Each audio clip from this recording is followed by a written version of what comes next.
하나님은 영이시니 예배하는 자가 영과 진리로 예배할지니라.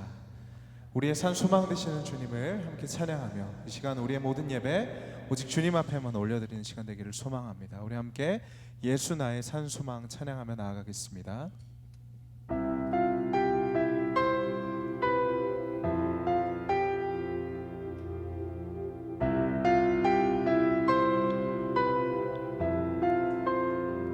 깊은 절망의 수렁 가운데 주님께 닿을 수 없던 우리 어두운 밤중에 하늘을 향해 주의 이름 나 부를 때 어둠을 뚫고 오신 주 사랑 나의 절망 거두셨네.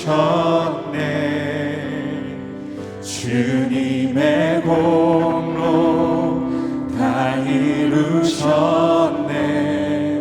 주 예수 나의 산 소망.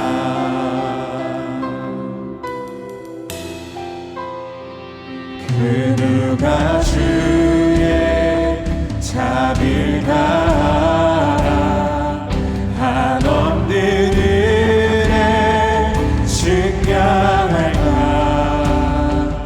영광을 떠나 이 땅에 오신 죄가 되신 구주 십자가 내게 말하네. 영원히 난 용납됐네. 아름다우신 왕 나는 주의 것 그리스도 나의 산 소망.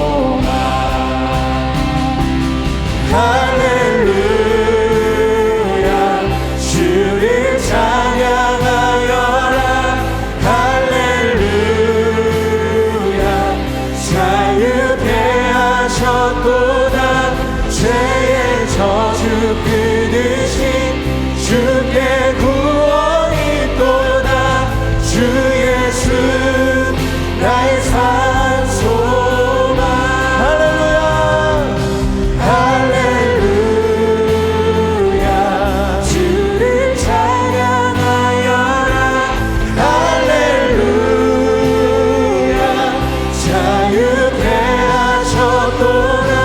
죄의 저주 끊으신 주께 구원이 또다.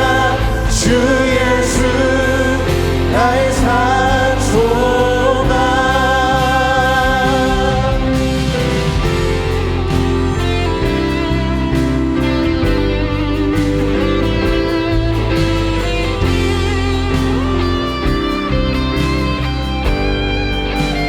나의 산 소망.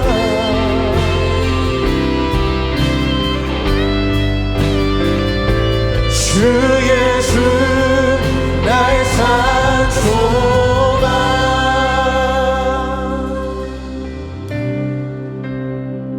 언약된 아침 장사된 몸에 부활의 호흡 시작되네. 유다의 사자 위엄찬 선포 사망이 무너졌도다. 이제 사망은 무덤이 거는 우리를 주장할 수 없네. 유다의 사자 위엄찬 포용 사망이 무너졌도다. 사망이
저주 끊으신 주께 구원이 있도다.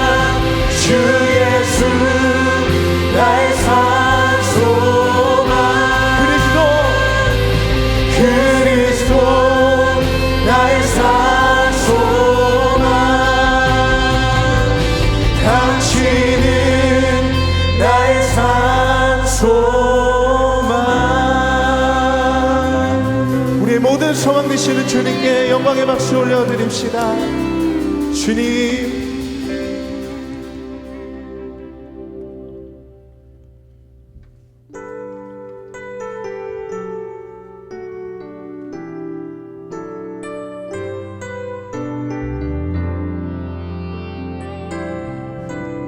우리 함께 이렇게 고백하겠습니다.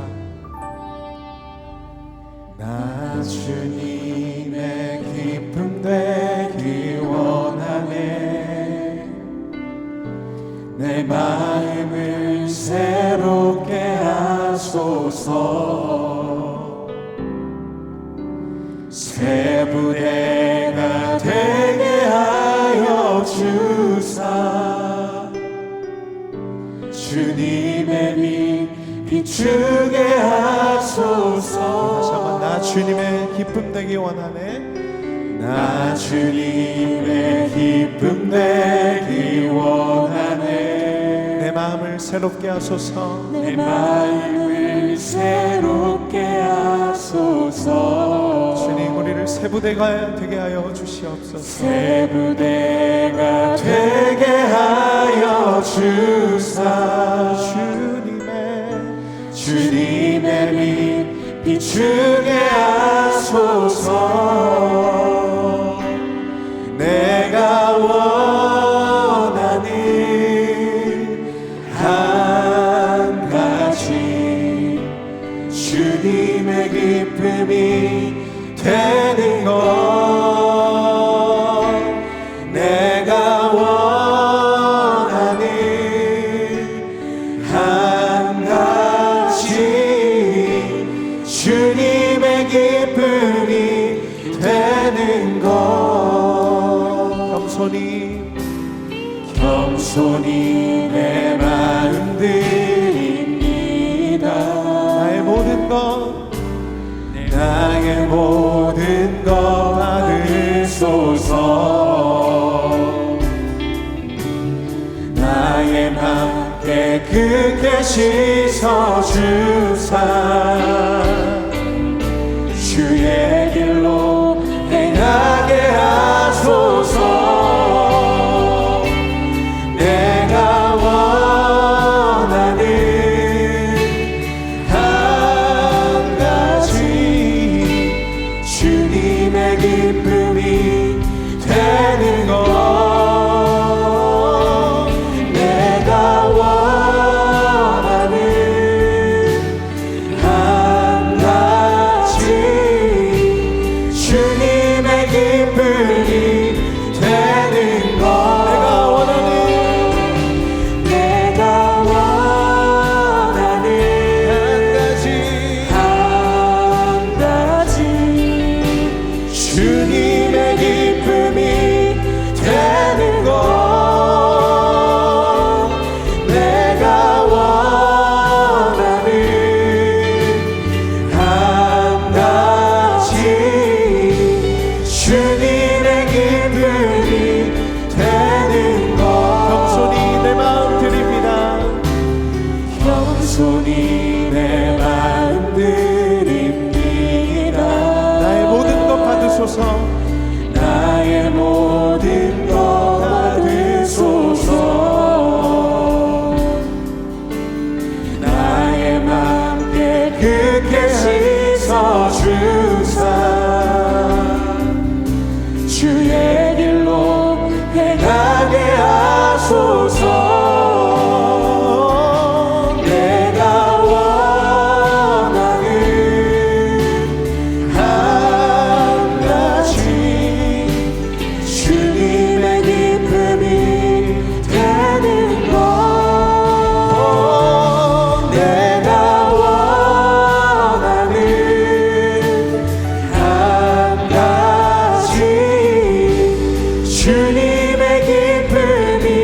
다시 한번 고백합시다. 내가 원하는 한 가지, 내가 원하는 한 가지, 주님의 기쁨이 되는 것. 내가 원하는 한 가지, 주님의 기쁨이 되는 것. 주 사랑 거친 풍랑에도 깊은 바다처럼 나를 잠잠케 주 사랑 내 영혼의 반석 그 사랑 위에 서리. 내가 주인 삼은 모든 건 내려놓고 내 주 대신 주 앞에 나가.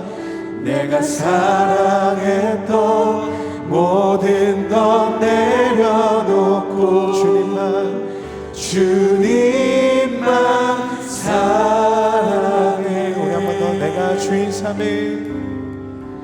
내가 주인 삼은 모든 건 내려놓고 내 주 대신 주 앞에 나가. 내가 사랑했던 모든 건 내려놓고 주님만 사랑해. 주 사랑 거친 풍랑에도 깊은 바다처럼 나를 잠잠케 주 사랑 내 영혼의 반석 그 사랑 위에 서리. 그 사랑 위에 우리 시간 주님의 사랑 위에 서기를 소망하며 주 사랑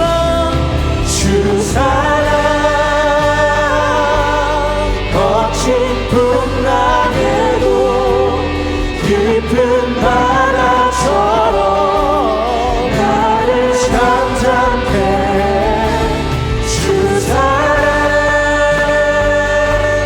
내 영혼의 반석 그 사랑 위에 서리. 주 사랑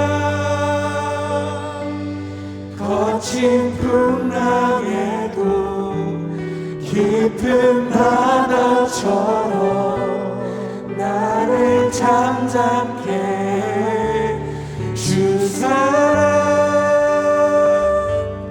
내 영혼의 반석 그 사랑 위에 서리. 우리 시간 함께 기도하며 나아가겠습니다. 이 예배와 찬양을 통해 우리의 주인 삼은 것을 내려놓게 하여 주시옵소서. 그래야 우리의 인생이 다시 한번 하나님의 그 한없는 사랑, 영원한 사랑 위에 서게 하여 주시옵소서.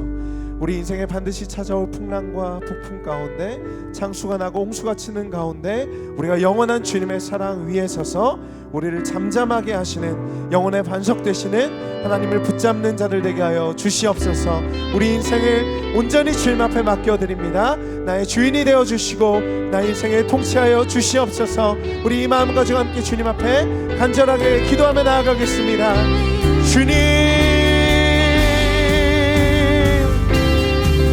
하나님 이 시간 예배하는 모든 이들의 심령 가운데, 거친 풍랑 가운데 깊은 바다처럼 잠잠하게 하시는 하나님의 놀라운 은혜가 가득하게 하여 주시옵소서. 이 시간 예배와 찬양을 통해 다시 한번 우리의 주인 삼은 것들 내려놓기를 원합니다. 우리 인생의 주인 되시는 주님, 우리 인생을 인도하시는 주님, 우리의 영혼의 반석 되시는 주님, 그 주님의 사랑 위에 서서 주님을 찬양하고 주님을 노래하는 목자들 되게 하여 주시옵소서. 주님의 기쁨 되는 주님의 자녀 되기를 원하오니 하나님, 우리의 심령을 붙잡아 주시옵소서. 거친 풍랑 속에 있을 때 우리를 잠잠하게 하여 주시옵소서. 주님의 그 사랑 위에 서게 하여 주시옵소서. 주님의 그 영원한 사랑을 붙잡게 하여 주시옵소서. 하나님 아버지, 주 예수 그리스도 승리하심을 노래하고 찬양합니다. 주님을 바라보며 주님의 영광 올려드립니다. 주님, 우리의 찬양을 받으시고 우리의 예배를 받아 주시옵소서.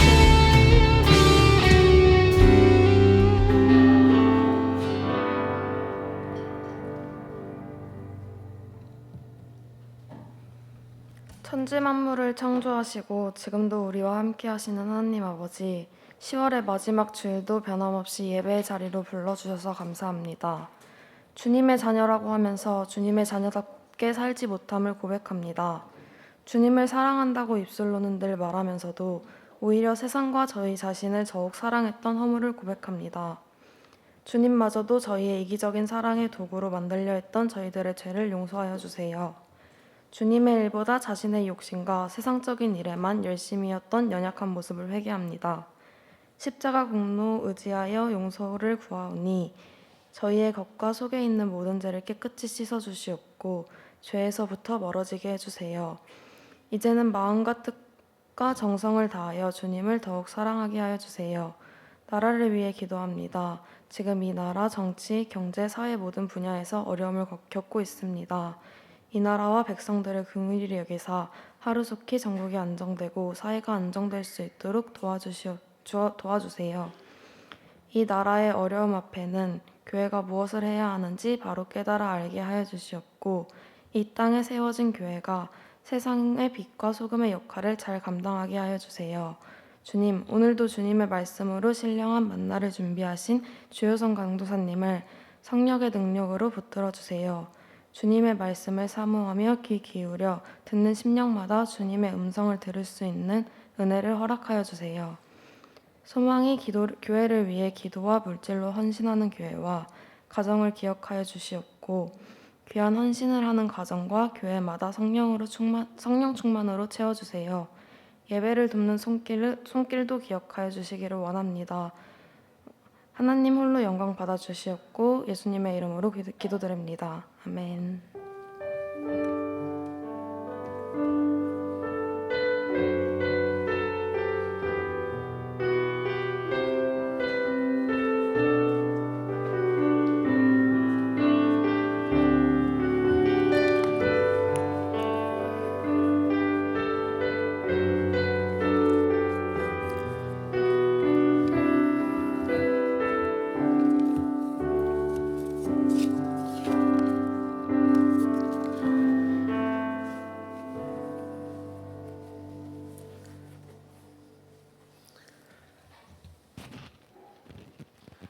오늘 우리에게 주신 하나님의 말씀 함께 보겠습니다.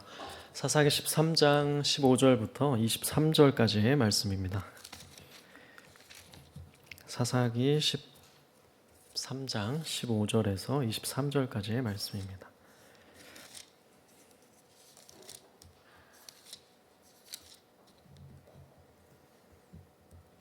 네, 다 찾으셨으면 한 절씩 교독하도록 하겠습니다. 저부터 읽겠습니다. 마노아가 여호와의 사자에게 말하되 구하옵나니 당신은 우리에게 머물러서 우리가 당신을 위하여 염소 새끼 하나를 준비하게 하소서 하니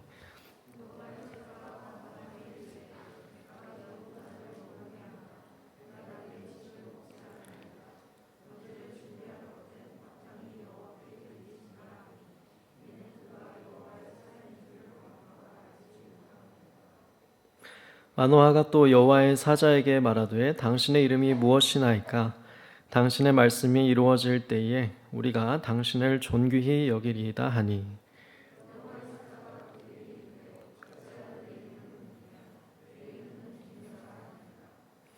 이에 마노아가 염소 새끼와 소제물을 가져다가 바위 위에서 여호와께 드리매 이적이 일어난지라. 마노아와 그의 아내가 본즉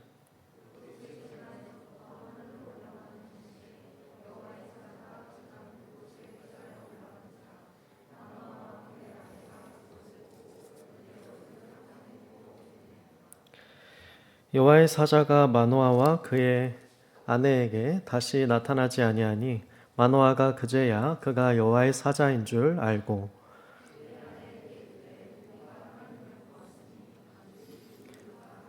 함께 읽겠습니다. 그의 아내가 그에게 이르되 여호와께서 우리를 죽이려 하셨더라면 우리 손에서 번제와 소제를 받지 아니하셨을 것이요 이 모든 일을 보이지 아니하셨을 것이며 이제 이런 말씀도 우리에게 이르지 아니하셨으리이다 하였더라. 아멘. 이제 준비하신 헌금을 하나님께 올려드리겠습니다.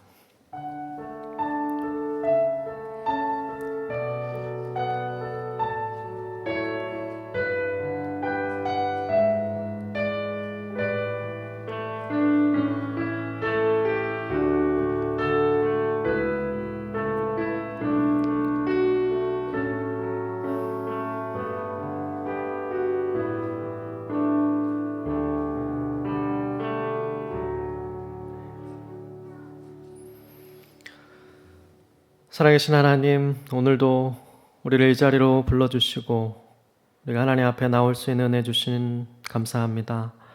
오늘 우리가 부족하지만 하나님께 정성을 담아 드리는 우리의 헌물과 마음을 기뻐 받아주시고 또 우리가 이 시간 함께 말씀을 들으며 또 하나님을 찬송하며 예배하며 나아갈 때에 우리의 온 마음과 정성 예배 기뻐 받아 주시옵소서. 그리고 드리는 손길을 복되게 하사 하나님께서 드리는 손길 위에 복되게 하시고 채워주시고 또 때를 따라 돕는 은혜를 허락하여 주시옵소서.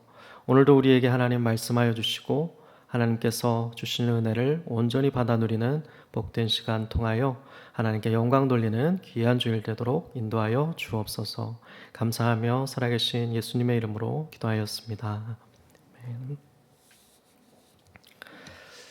네, 교회 소식을 몇 가지 안내를 드리겠습니다. 주보를 주로 참고하시면 되는데 교육 및 훈련은 주보 내용을 간단히 보시면 될 것 같고요. 특별히 지금 오늘은 10월 벌써 마지막 5번째 주기 때문에 작년 분들 이 전도회 모임이 지금 이제 진행되고 아마 이제 끝났을 것 같습니다.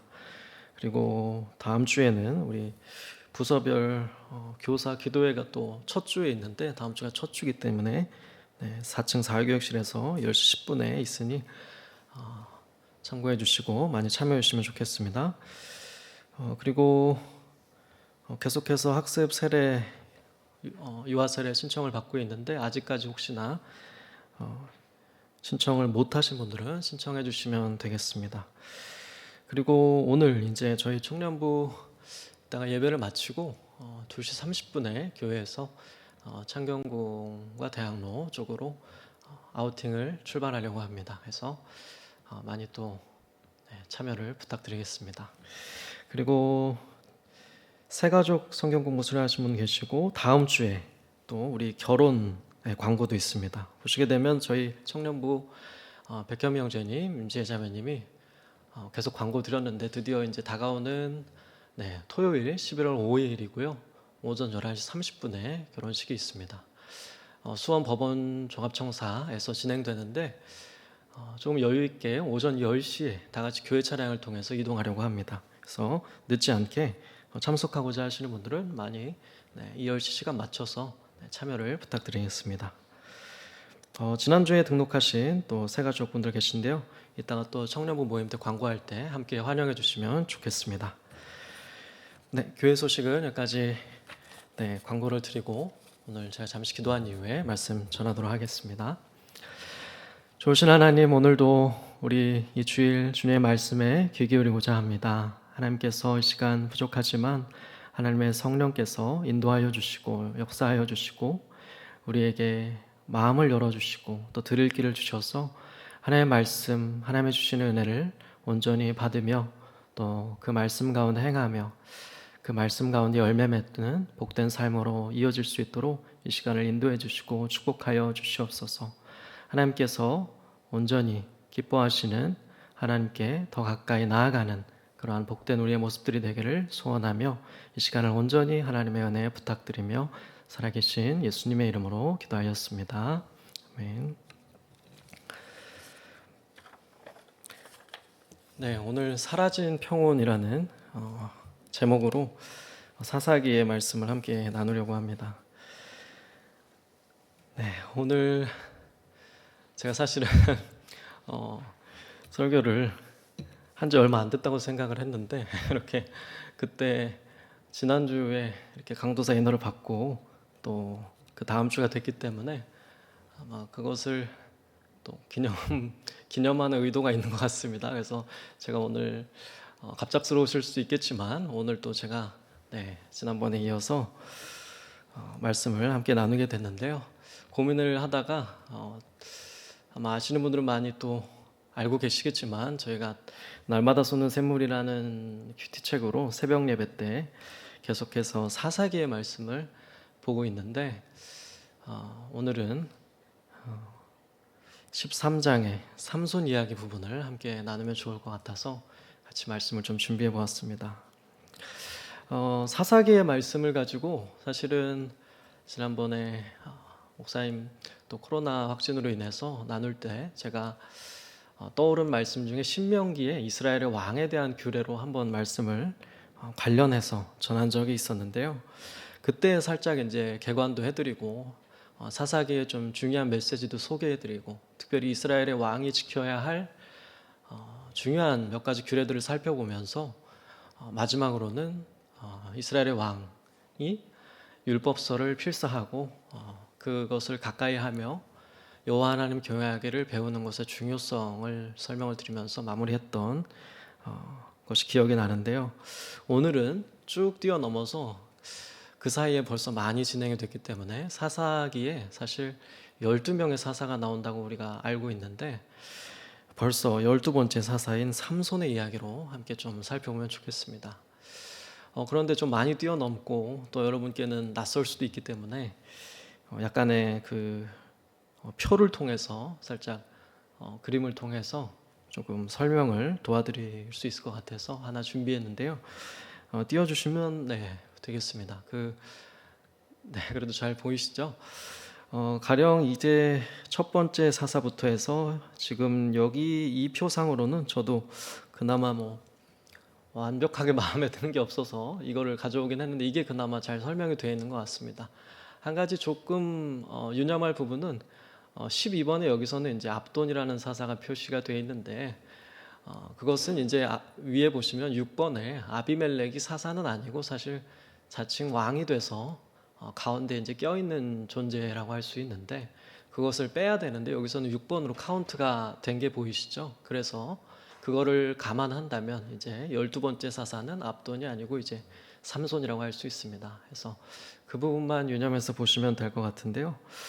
사사를 쭉 보시면 온니엘부터 시작해서 이제 에훗 그리고 삼갈, 드보라, 기드온, 돌라, 야일, 입다, 입산 그리고 엘론, 압돈, 삼손까지 12명이 나오게 되는데 여기에서 저희가 보게 되는 사실은 온니엘과 에훗, 드보라, 기드온 그리고 입다 그리고 오늘 본문의 삼손 이렇게 6명은 굉장히 많은 지면이 할애되고 사사기에서 비중 있게 다뤄지기 때문에 저희가 이제 대사사다 앞에 대자를 붙여서 대사사라고 하고 나머지 사사들은 찾아보시면 알 수 있는데요. 굉장히 기록이 짧고 비교적 굉장히 단순하게 기록이 되어 있기 때문에 앞에 소자를 붙여서 이제 소사사라고 저희가 나누어서 일반적으로 이해를 하고 있습니다. 그리고 여기서 한 가지 이제 쭉 그동안의 사사들을 돌아볼 때 저는 오늘 말씀의 제목과 메시지를 여기서 좀 찾고자 하였는데요. 두 부류로 저 개인적으로는 좀 나눠보고 싶다는 생각이 들었습니다. 어떻게 좀 나눠볼 수 있을까요? 보시게 되면 여기 맨 위에 줄에 카테고리에 사사, 지파, 적은 이제 그 당시 그 사사가 이방 민족을 압제로부터 이제 구원해낼 때 그 당시 이스라엘을 괴롭히고 상당히 이제 압제하고 있었던 그런 민족을 말하는 것이죠. 그래서 압제 기간이 그 다음에 나오고, 그 다음에 이제 사사가 통치하는, 사사가 다스리는, 사사가 그 땅 가운데 있었던 기간, 평화라고 되어 있는데, 이렇게 되어 있는데 저는 이 평화 부분에 한번 주목을 해보면 좋겠다는 생각을 하게 되는데요. 이게 왜 그러냐면 이 평화, 그러니까 정확히는 개역개정에는 평온이라는 표현이 등장을 하는데, 여기에서 둘로 나누자면 첫 번째로 보시면 기드온 다음에 이 돌라라는 사사 7번, 여기서부터는 7번이라고 할 수 있는데 7번부터 13번까지는 삼손까지는 하나의 카테고리로 묶이게 되고, 앞에 1번부터 그러면 5번까지는 또 하나의 카테고리로 묶일 수가 있는데, 그 이유는 첫 번째로 이제 7번부터는 실질적인 기간이 짧아지게 되는 것을 볼 수가 있습니다. 보면 평화의 기간이 초반에는 40년, 80년, 40년 이런 식으로 가게 되는데, 돌라 이후부터는 그것이 반의 반으로 줄고 또 반의 반으로 줍니다. 그래서 마지막에 입다부터는 6년, 7년, 8년, 10년 이런 식으로 나타나기 때문에 실질적인 그것에 대한 분기점이 기드온 이후 돌라 사사부터 시작이 되는 것으로 저희가 좀 눈을 통해 확인해 볼 수가 있고요. 한 가지 더 그렇게 나눌 수 있는 한 가지 중요한 근거가 되는 사실은 기드온까지는 예를 들면 이런 기록들이 나타나고 있습니다.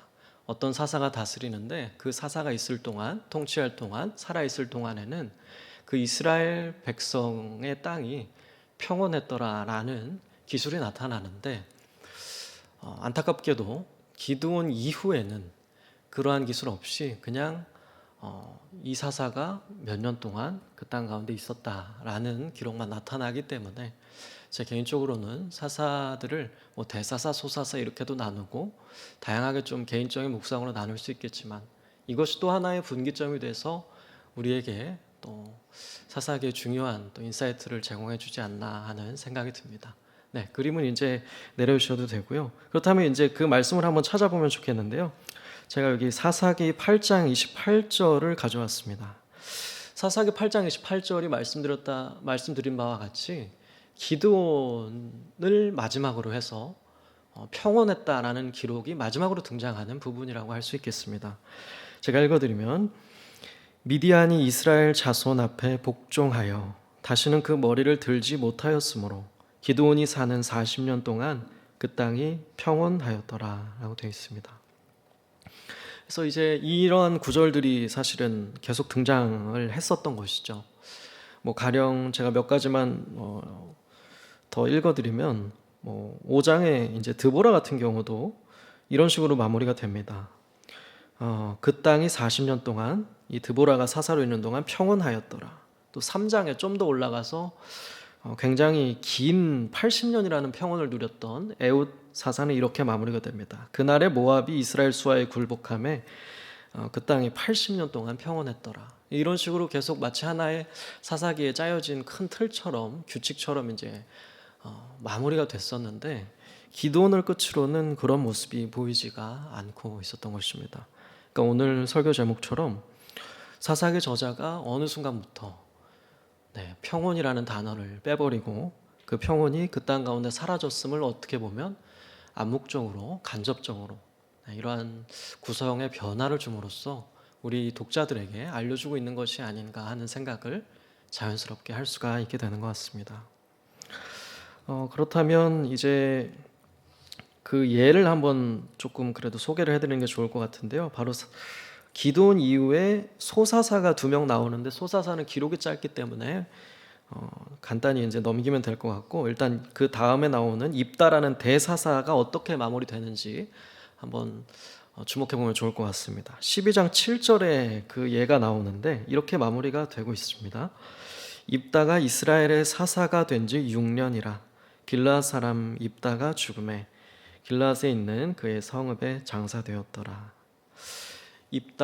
입다라는 사람이 죽었다. 그리고 그 기간이 6년이었다. 단순히 이게 끝입니다. 다른 앞에 나오는 사사하고는 다르다는 사실을 우리가 느껴볼 수가 있는 것이죠. 특별히 사실 비록 기드온이라는 사사가 사실은 평온했다는 기록은 있지만 저희가 흔히 뭐라고 이야기를 하냐면 기드온부터는 사사들 중에서 바로 기드온을 시작으로 기드온부터 신앙과 인격에 있어서 결점이 나타나는 그러한 이제 사사의 어떤 결점의 시작에 나타나는 중요한 분기점 역할을 한다고 볼 수가 있는데, 그래도 기드온은 적어도 사사로서 또 어떤 면에서는 훌륭한 면모를 보여주었다고도 할 수 있고, 그리고 저자조차도 기드온을 마무리함에 있어서는 아마 실제로 그랬던 것이죠. 40년의 평화가 있었는데 그 땅에 40년 동안 그래서 기드온이 살아있었을 동안 평온했다라는 기술로 마무리하고 있습니다. 하지만 그 이후의 사사는 갈수록 사사기 하면 흔히 떠올릴 수 있듯이 영적인 어두움과 혼돈 가운데 사사와 이스라엘 백성이 완전히 이제 빠져들게 됐다는 이러한 내용들이 이제 자세하게 나오면서 이제 입다에서부터는 이렇게 그저 사사가 이 정도 통치했고 이렇게 죽었다. 그런데 그 기간조차 방금 말씀드린 것처럼 6년 정도밖에 되지 않았다라는 이러한 메시지로 마무리가 되고 있는 것입니다. 한 가지만 더 본다면 이제 소사사, 이제 오늘 본문 삼손 앞부분에 나오는 사사들이 어떻게 마무리되고 있는지 한 가지만 더 읽어드리겠습니다. 12장 11절과 14절에 이제 소사사 2명이 마무리되고 있는 구절인데요. 첫 번째 엘론은 이제 이렇게 그냥 마무리가 되죠.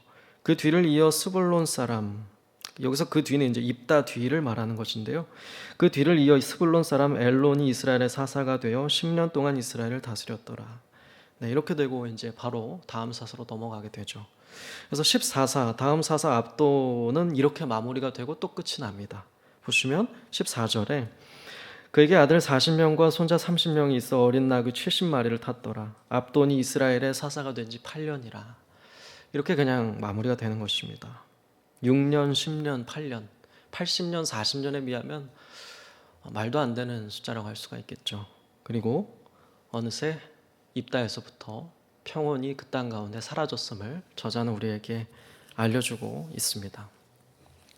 그렇다면 이스라엘 백성 가운데 과연 왜 그 땅은 평온을 잃어버리게 된 것일까요? 과연 그 입다에서부터 우리가 관찰할 수 있는 중요한 대목이 있다면 어떤 것이 있는지 한번 주목해 보면 좋을 것 같습니다. 이스라엘 백성이 사사기는 흔히 혼돈과 혼란의 시대라고 하지만 적어도 기드온 혹은 기드온 전까지는 이제 평온이 나타나고 있고 평온의 기간이 있었던 것으로 알 수 있고, 그리고 심지어 기드온 이전의 사사들한테는 조금의 결함도 나타나지가 않습니다. 그러니까 사사기에는 마냥 보면 정말 막장 스토리 같고 다 뭔가 하나님을 제대로 섬기지 않는 분위기만 풍길 것 같은데 사실은 그것만도 아닙니다. 사실은 기드온 이전까지만 해도 사사들에게서는 굉장히 뛰어난 신앙의 본보기의 모습이 나타나지고 있었죠.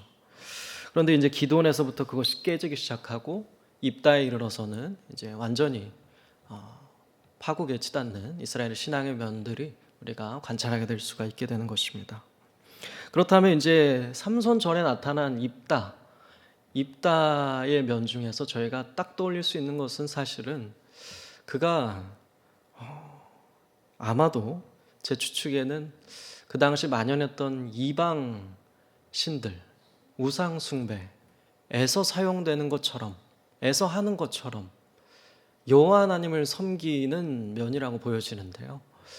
그러니까 하나님의 말씀이 기록된 대로 마치 이스라엘의 왕에 대한 규례처럼, 비록 사사는 왕이랑은 너무도 다르긴 하지만 어찌됐든 이 사사도 하나님의 말씀을 가까이 하고 그가 그 이스라엘 가운데 통치하실 수 있도록 그 땅을 잘 이끌어야 되는 자리라고 할 수가 있는데, 그 이름 그대로. 그런데 이 입다 같은 경우에는 굉장한 실수를 이제 하게 되는 장면이 나타납니다. 바로 그의 딸을 이 마치 이방 신들한테 제사 드릴 때처럼 인신 제사로 불태워 드리게 되는 장면이 나타나는데요. 이것은 정말 그 이스라엘의 어떤 그 당시에 갈 때까지 치달았던 혼돈의 정국을 표현해주는 참 극치라고 보여지는 것 같습니다. 그 부분이 이제 11장 바로 앞장에 29절에서 31절에 나타났는데 좀 자세히 읽어드리면 이런 내용이었습니다. 보시게 되면 29절에 이렇습니다. 이에 여호와의 영이 입다에게 임하시니 입다가 길르앗과 므낫세를 지나서 길르앗의 미스베에 이르고 길르앗의 미스베에서부터 암몬 자손에게로 나아갈 때에 그가 여호와께 서원하여 이르되 주께서 과연 암몬 자손을 내 손에 넘겨주시면 내가 암몬 자손에게서 평안히 돌아올 때에 누구든지 내 집문에서 나와서 나를 영접하는 그는 여호와께 돌릴 것이니 내가 그를 번제물로 드리겠나이다 하니라. 그래서 굉장히 하나로 묶일 수 없는 것 같은 느낌의 구절이 하나로 묶여 있습니다. 29절에 마치 삼손에서도 이 부분이 이제 나타나는데요. 삼손도 우리가 흔히 그의 결점을 지적하고자 할 때 그가 이방 여인인 블레셋 여인인 들릴라라는 그러한 여인에게 집착하게 되고 참 많은 결점이 있지만 그런 면을 이제 꼽는데 그렇게 과오를 행하면서도 그에게 여호와 하나님의 영이 임하는 그런 모습, 아이러니한 모습이 여기 나타나는데 여기도 그렇습니다.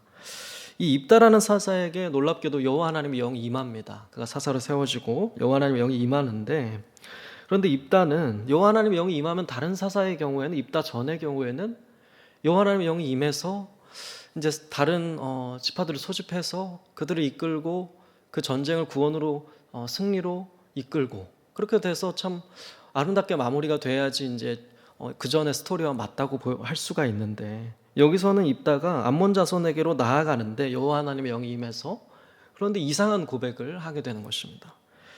이상한 고백. 방금 읽은 것처럼 갑자기 서원을 하게 되는데 서원까지는 좋을지 모르지만 그 서원의 내용이 완전히 이방 제사를 드리는 것과 같은 이방 민족이 이방신을 섬기는 것과 같은 서원을 하게 되는 것입니다.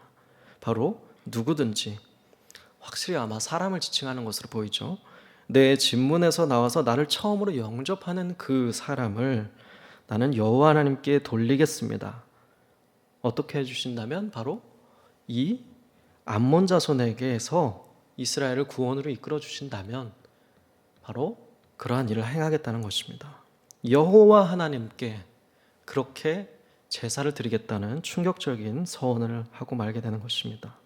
그래서 내가 그를 불태워 번제물로 하나님께 제사를 올려드리겠습니다 라고 하는 말도 안 되는 고백을 하고 있는 것입니다. 그 당시 사사의 자리에 오른 입다가 이러한 고백을 하고 있는 것으로 볼 때 사사가 아닌 이스라엘 백성조차도 어느 정도의 신앙의 수준까지 내려갔는지 우리가 충분히 느껴볼 수가 있겠습니다. 이러한 이제 입다의 내용 이후에 바로 나타나는 사사가 바로 마지막 그 중심 스토리가 사사기에 12명의 사사로 구성이 되어 있는데 마지막 사사 바로 삼손인 것입니다. 그렇다면 우리가 이제 삼손의 스토리를 같이 한번 살펴봐야 될 텐데요. 삼손의 말씀 가운데 우리가 첫 번째 구절을 한번 봤으면 좋겠습니다. 13장 1절과 2절에 전형적인 사사의 시작 패턴이 조금 나타나고 있습니다.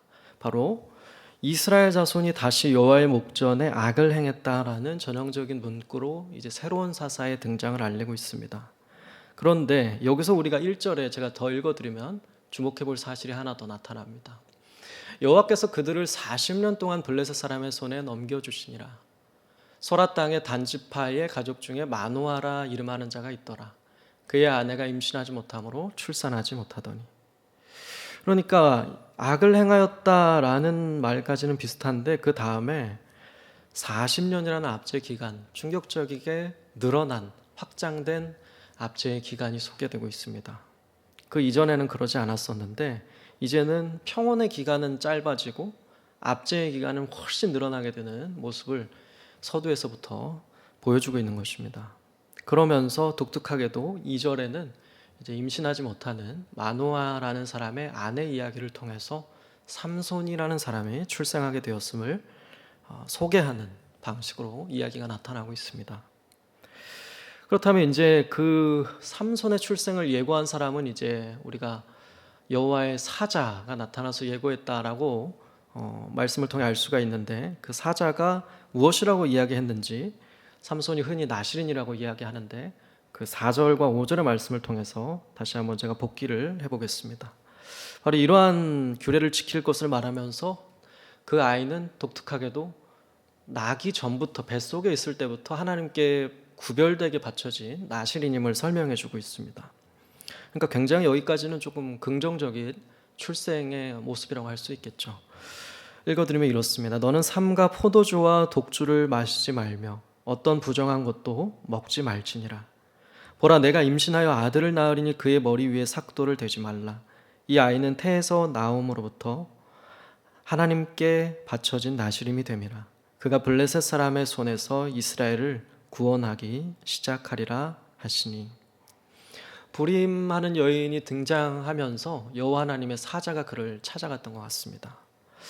여기서 독특한 부분 하나 더는 뭔가 그 여인이 기도했더라, 그 여인이 뭔가 그들의 압제 속에서 고통을 받았더라 라는 내용이 특별히 나타나지 않는데도 여호와 하나님의 사자가 그를 찾아갔던 것이라 할 수 있는데, 그 사자가 전했던 내용은 마치 한나에게 그러했던 것처럼, 또 혹은 더 나아가서는 예수님의 어머니 마리아에게 그러했던 것처럼 그가 임신하지 못하는 여인이었던 것으로 보이는데 임신을 하게 될 것이다 라고 소식을 전해주는 것이죠. 그런데 그 아이를 어떻게 키워야 하는지, 그 아이는 어떤 아이인지 알려주고자 했던 것입니다. 바로 포도주와 독주를 마시지 않고 또 부정한 것도 먹으면 안 되며, 그리고 머리에 삭도를 대면 안 되는, 머리를 자르면 안 되는 그러한 구별된 하나님의 사람으로서 민수기 6장에 나오는 나실인의 규례를 나기 전부터 어머니가 지키면서 그를 출생을 준비해야 함을 여호와의 사자는 알려주고자 했던 것입니다. 그래서 이 인물이 사실 어떤 활약을 하게 될지 방금 읽었던 5절에서 나와 있던 것이죠. 보면 그가 지금 너희를 40년 동안 압제하고 있는 블레셋 사람의 손에서 이스라엘을 이제 구원하기 시작할 것이다 라고 그가 인생을 통해서 어떤 일을 하게 될 것인지 소개해주고 있습니다. 그렇다면 그 다음에 이 이후에 이제 마노아의 아내만 나왔는데, 남편에게 이제 이 마노아의 아내가 그 놀라운 사실을 이제 전달을 하게 되는데요. 그 남편이 그 이후에 보이는, 이제 남편에게 전달했을 때 보이는 반응과 모습들을 한번 조금 더 살펴보면 좋겠습니다. 그 남편에게 가서 6절의 말씀해 보시면 이 아내가 이렇게 전달을 합니다. 여기서 놀라운 부분은 좀 흥미로운 부분은 여호와 하나님의 사자가 나타났다고 되어 있는데 이 마노아의 아내는 조금 다르게 이해했다는 건데요. 보시게 되면 이렇습니다. 그의 남편에게 말하여 이르되 하나님의 사람이 내게 오셨는데 그의 모습이 하나님의 사자의 용모 같아서 심히 두려움으로 어디서부터 왔는지를 내가 묻지 못하였고 그도 자기 이름을 내게 이르지 아니하였으며. 그러니까 그가 좀 비범한 사람 같긴 한데 아마도 그의 눈에는 천사가 아니라 하나님의 사람, 즉 그 당시 사람의 용어로 표현하자면 예언자, 선지자 정도로 아마 이해했던 것 같습니다. 그가 이제 뭔가 비범한 느낌은 있었지만 하나님의 사람이 내게 왔는데 이러한 일을 전달해 줍니다 라고 그의 남편에게 이야기를 전했던 것입니다. 그런데 그 이후에 이 이야기가 아마 아이를 갖지 못했던 그 남편에게 굉장히 인상적으로 다가왔을 터이고, 또 나아가서는 그 하나님의 천사가 아내에게만 그의 모습을 보였던 것 때문이었는지 그가 8절에 이제 이렇게 기도를 하게 됩니다. 13장 8절에는 이제 그의 기도의 내용이 나오고 있는데 바로 그가 이제 이렇게 기도를 합니다. 그 보시게 되면 이제 이후에 이 말씀 통해서 저희가 이제 알 수가 있게 되는 부분은 여호와께 기도한다라고 되어 있는데 주여 구하옵나니 주께서 보내셨던 하나님의 사람을 우리에게 다시 오게 해주십시오라고 기도를 합니다. 그러니까 그 말씀을 듣고 그렇게 아이를 바로 키울 수도 있는데 어떤 다시 한 번의 확증을 구하고 있습니다. 아마도 의심이 좀 남아있던 것 같은데요. 그래서 확증을 구하면서 다시금 나타나게 해주십시오. 다시금 나에게도 알려주십시오 라고 구했던 것입니다.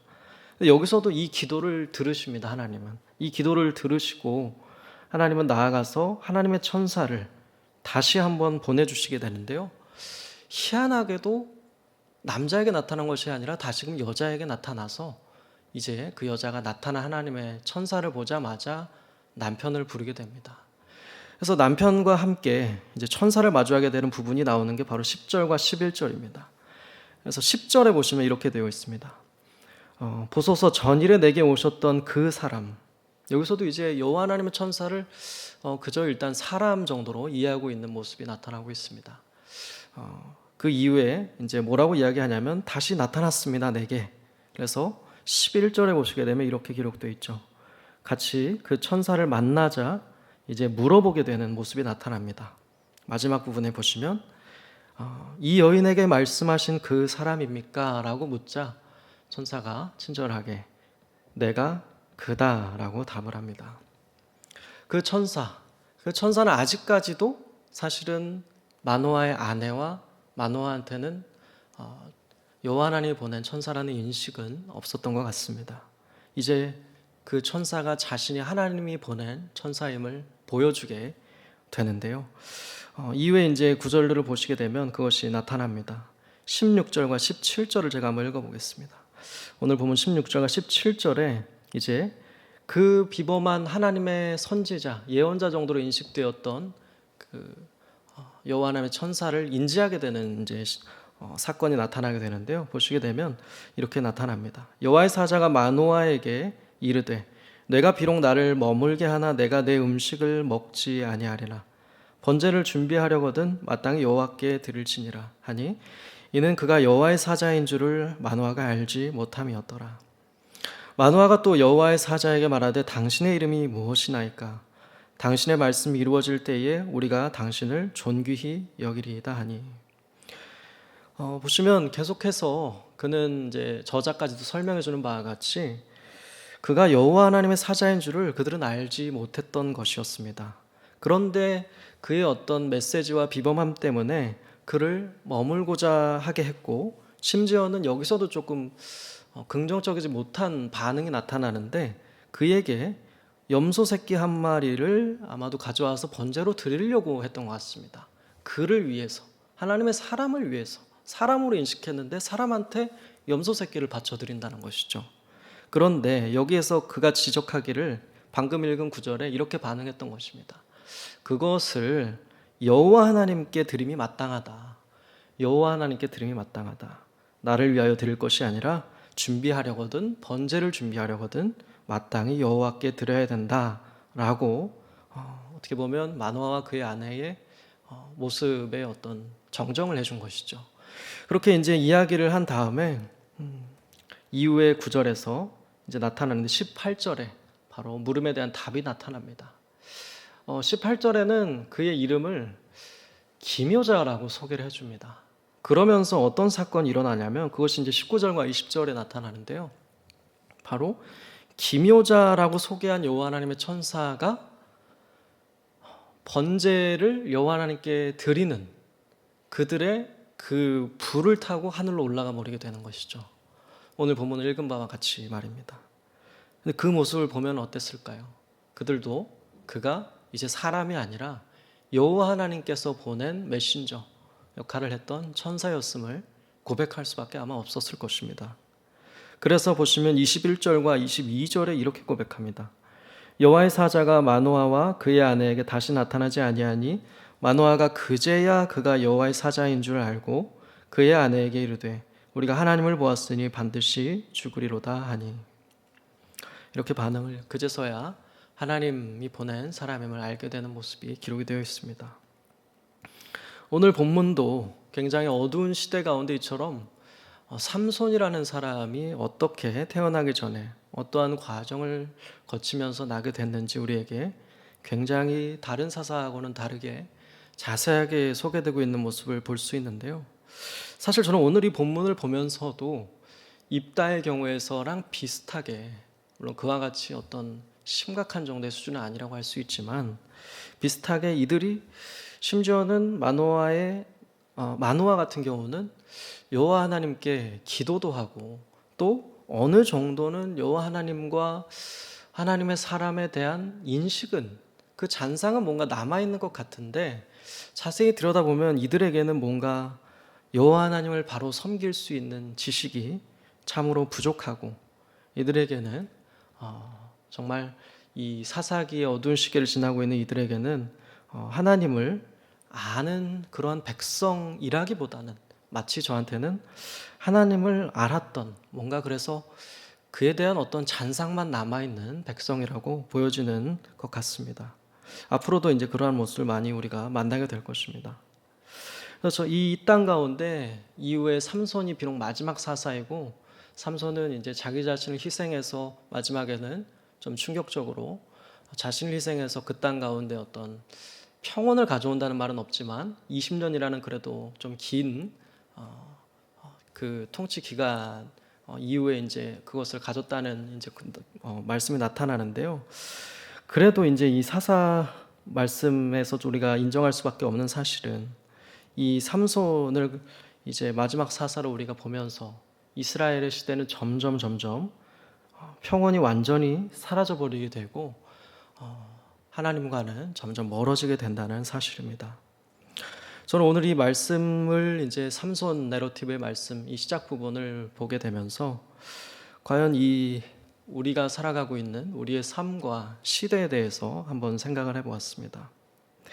첫째로는 우리의 삶이 이러한 평온을 잃어버리게 된 어느 순간부터 그러한 사사의 시대와 참 우리의 삶이 닮아 있다는 생각을 하게 됐는데요. 과연 우리의 삶에서 우리 하나님을 섬기고 믿는다는 우리의 모습에는 얼마나 많은 평온함이 있는지 우리가 좀 스스로 한번 되묻게 되는 이러한 시간이 좀 됐으면 좋겠습니다. 우리가 하나님의 백성으로서 하나님께서 주시는 그러한 평온을 우리 삶에 과연 얼마나 경험하고 계신가요?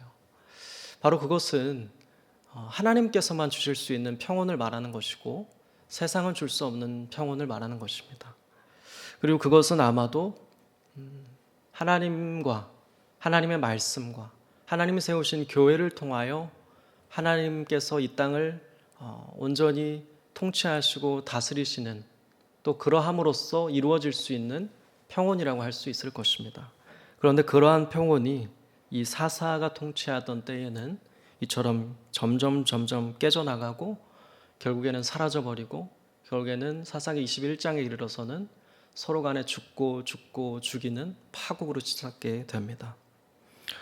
그들에게 사사기 저자의 어떤 주제와 같은 말처럼 바로 왕, 그러니까 그 땅의 어떤 인간의 왕이 아니라 그들을 구원하신 구원자 하나님을 왕으로 섬기지 않았고 그러하기 때문에 그들에게 왕이 없으므로 자기 소견에 행한 결과라고 할 수 있을 것입니다. 오늘 우리의 삶 속에서도 그러하기 때문에 저는 평온을 되찾기 위해서는 왕 되신 하나님을 인정함과 더불어서 가장 중요한 부분이 우리의 소견이 아닌 하나님의 소견, 하나님의 생각, 하나님의 말씀, 그것이 여기 우리가 가지고 있는 성경책에 지금 우리가 갖고 있는데요. 우리가 이 땅 가운데서 오늘 이 시대를 살아가면서 평온을 경험하기 위해서는 바로 첫째로 해야 할 일은 하나님의 소견대로 사는 법을, 하나님의 말씀 생각대로 사는 법을 늘 이 말씀을 가까이 함으로 그를 잘 섬기는 법을, 그를 경외하는 법을 익히는 데서 시작된다고 좀 오늘 말씀의 결론을 내리고 싶습니다.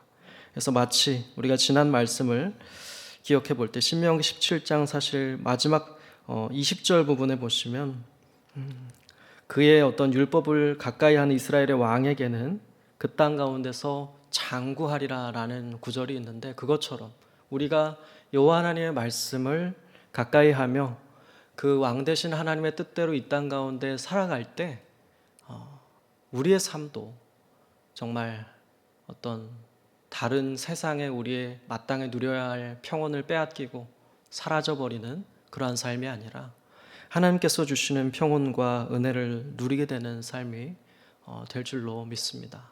그래서 하나님의 말씀을 그것이 다른 어떤 것이 아니라 하나님의 말씀을 가까이 하고 그분을 경외하는 것을 배움에서부터 시작한다는 사실을 오늘 우리가 다시 한번 인지하게 되었으면 좋겠습니다. 그래서 저는 오늘 말씀을 끝으로 또 하나 마지막 마무리로 놓칠 수 없는 한 가지 중요한 부분을 함께 나누면서 오늘 말씀을 마치려고 하는데요.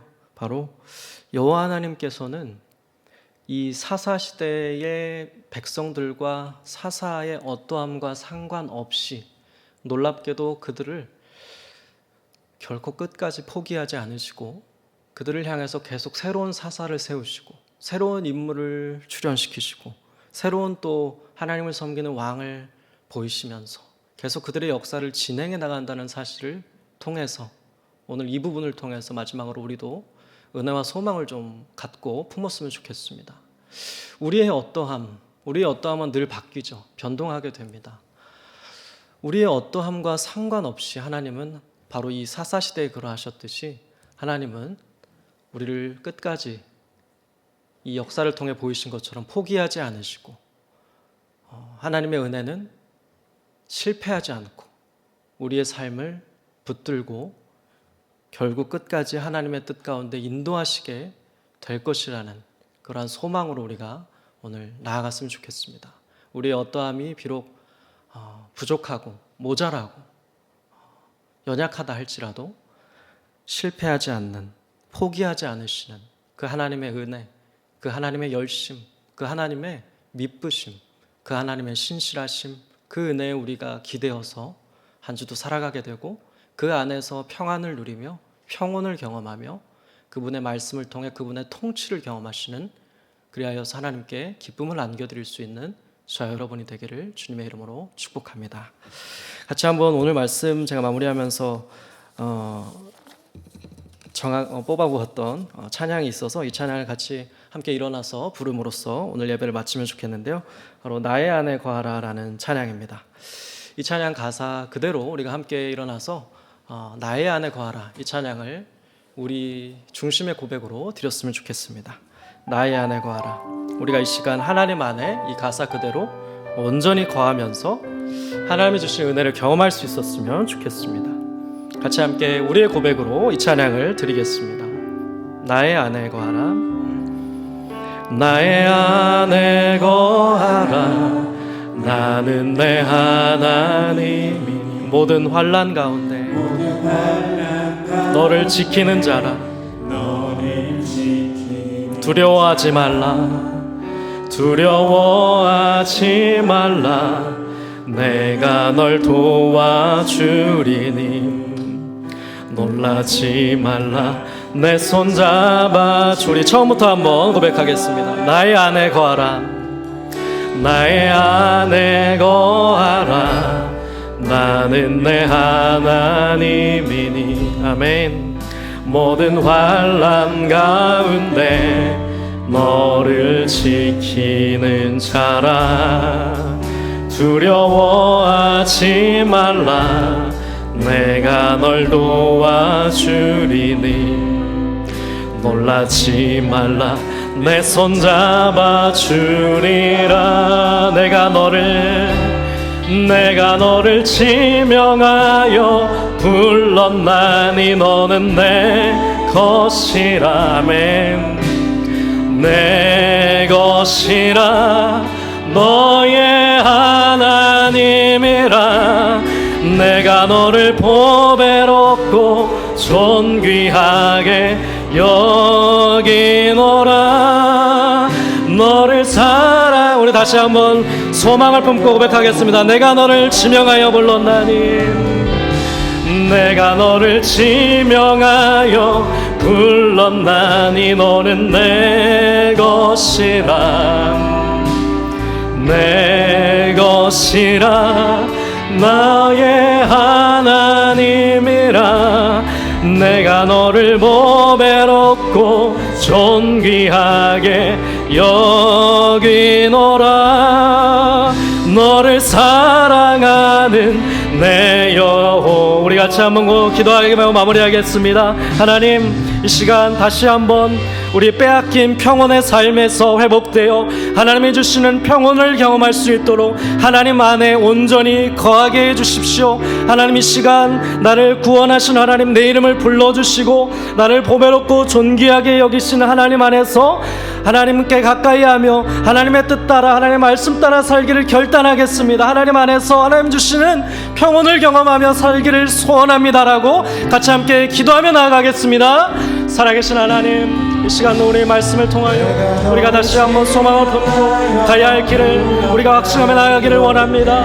하나님께서 내 가운데 우리의 부족함과 연약함과 어떠함과 상관없이 하나님의 일하심과 하나님의 신실하심과 하나님의 미쁘심으로 인하여 우리의 삶을 빼앗긴 평온의 삶에서, 사라진 평온의 삶에서 구원하여 주시고 온전히 하나님만 섬기며 하나님의 뜻에 따라 행하며 하나님 안에서 하나님이 주시는 평온을 경험하는 우리의 인생이 될 수 있도록 축복하여 주시옵소서. 하나님, 내가 너를 지명하여 불렀다니 너는 내 것이라,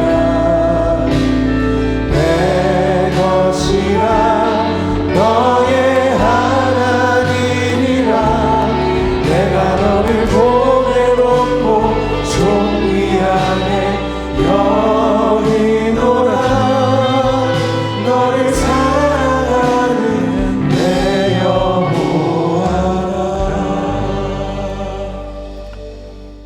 지금은 우리 주 예수 그리스도의 은혜와 하나님 아버지의 크신 사랑하심과 성령님의 교통위로와 함께 역사하심이 하나님께서 주시는 하나님의 놀라운 평안과 그 역사의 평화로운 삶이 우리의 심령 깊은 곳에 임하여 하나님 나라를 이루기를 소망하는 우리 모든 성도들 심령 위에 지금으로부터 영원토록 함께 있을지어다.